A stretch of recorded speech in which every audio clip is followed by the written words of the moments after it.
You're listening to WICR, Iona College Radio. Welcome back, folks, for our third and final segment for today of The Rock is On. I'm your host, The Rock. I said last week we were gonna talk about basketball or preview basketball, but we're gonna prolong that till next week. I apologize for anyone that want to know my basketball predictions, but there was a lot of World Series coverage, a lot of things, a lot of headlines I wanted to discuss. But I promise you, we will talk about basketball next week, and I will make my predictions in terms of seedings and NBA Finals predictions as well. I promise you that. But for our last segment of the day, or for the show, I should say, is I want to talk about when it comes to establishing teams or building championship teams. When it comes to building a championship caliber team, it's going to take time, patience, and will. And that's not just with baseball. That's with any sport. Football, basketball, hockey, and for those who watch soccer, even soccer. It's going to take time to develop players, draft players, build team chemistry, make them competitive year after year. Which leads me into this point. And you also, before I get into my point, I just want to say it takes a while. It takes a while for a team to gel and mesh. And it takes the right people, the right-minded people, people who are smart, intelligent, know what they're doing, know what's at stake, take some risk here and there. And if you have that kind of guy leading the way, like a general manager or even an owner to an extent, you're going to be successful as a franchise. And I think that's what the Cubs have with Theo Epstein. Which leads me to question this. Is Theo Epstein not only the greatest general manager or president, because he's the president of the Cubs, and not only in baseball, but in sports, even in history of sports? And you got to consider him. He's right up there in the totem pole when it comes to best general manager or best president. Because he knows what it takes to win a championship and how long it's going to take, when it comes to drafting players, trusting the scouting departments, when the draft comes, what players to take, etc., the whole 9 yards. But he's got to, honestly, since he won a championship with the Cubs, he's got to have a spot in Cooperstown. He's got to have a plaque for him already. If Rob Manfred's not already making his plaque, or not making a plaque for Theo Epstein, I don't know what he's waiting for. I would just do it right now. Because you got to look at it from this point. Theo Epstein broke two of the longest curses, or sports curses, not only in baseball, but in sports. In 2000, because if you remember, in 2004, he was the general manager of the Red Sox that won 4 consecutive games and were trailing the Yankees 3-0 and won 4 consecutive games in the ALCS, and then they swept the Cardinals in the World Series, and they broke the curse of the Bambino. And at the time, that was huge. It was huge. Because the Red Sox, similar to the Cubs, always had heartbreaking moments. Always had, they were so close, but they just couldn't get it done. And just all these bizarre things happened. Whether it was losing Game 7 of the 1975 World Series at home against the Cincinnati Reds in the Big Red Machine, or the Bill Buckner game in Game 6 of the 1986 World Series against the Mets, or if it was Aaron Boone in the 2003 ALCS where Grady Little left Pedro Martinez in too long, should have made Alan Emery pitch to Hideki Matsui, lefty on lefty. Just all these bizarre moments happened to the Red Sox.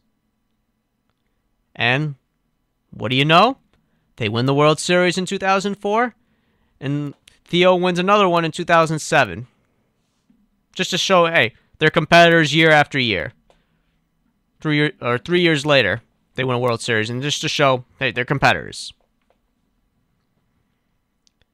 Then in the fall of 2011, I think around maybe a little over 5 years ago, around this time, he took the job as president for the Cubs. And he told Cub fans, and he told the Chicago media, I have a plan, but you guys just got to be patient, and you got to work with me. Well, media doesn't have to work with him, but you know what I'm saying. If you follow this plan, it will work, and we will be world champions. Cub fans bought into what Theo said, hired Jed Hoyer as his general manager, and 5 years later, or till this day, or present day, we should say, the Cubs are World Series champions.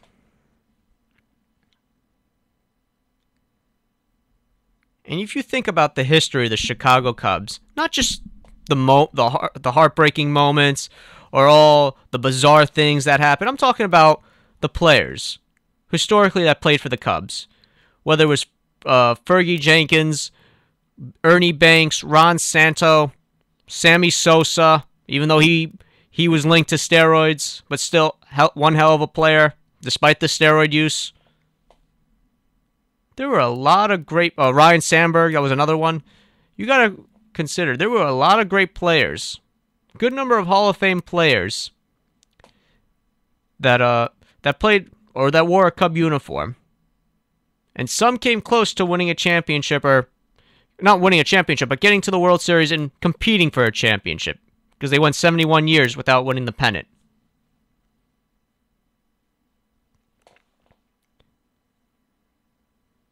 But if you were to ask me, is Theo Epstein the best general manager in baseball, and maybe even all professional sports?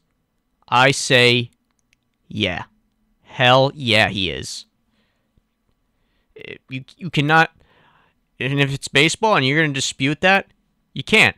The guy, like I said previously, the guy broke 2 long sport curses. Not even baseball curses, sport curses. Curses that people were talking about, people who were superstitious about. Curse of the Bambino and the curse of the Billy Goat.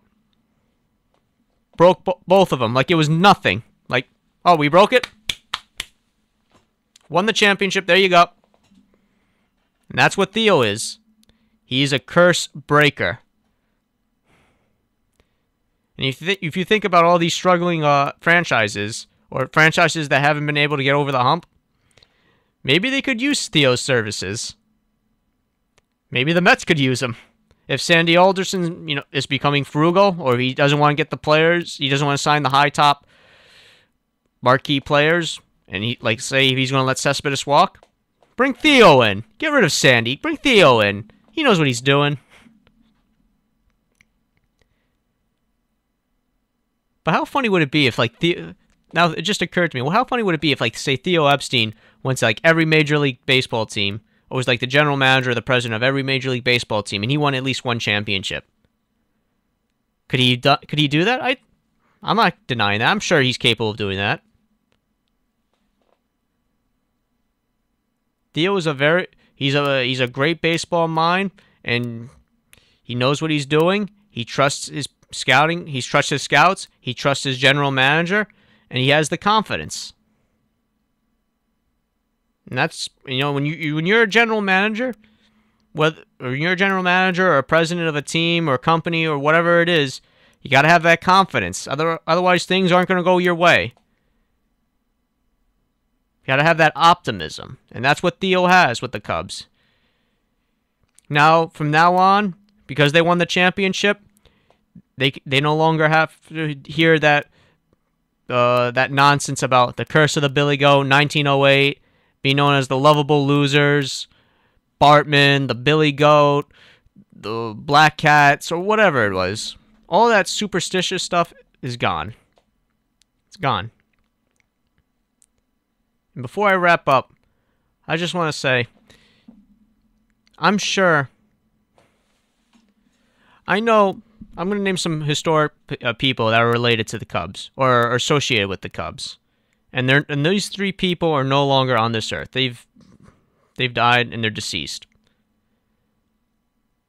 Ron Santo, Harry Carey, and Ernie Banks, aka Mr. Cub. Now, I know those guys are no longer on this earth. They're deceased, they're dead, but I'm sure they were watching from up above. And they were smiling and probably have tears of joy.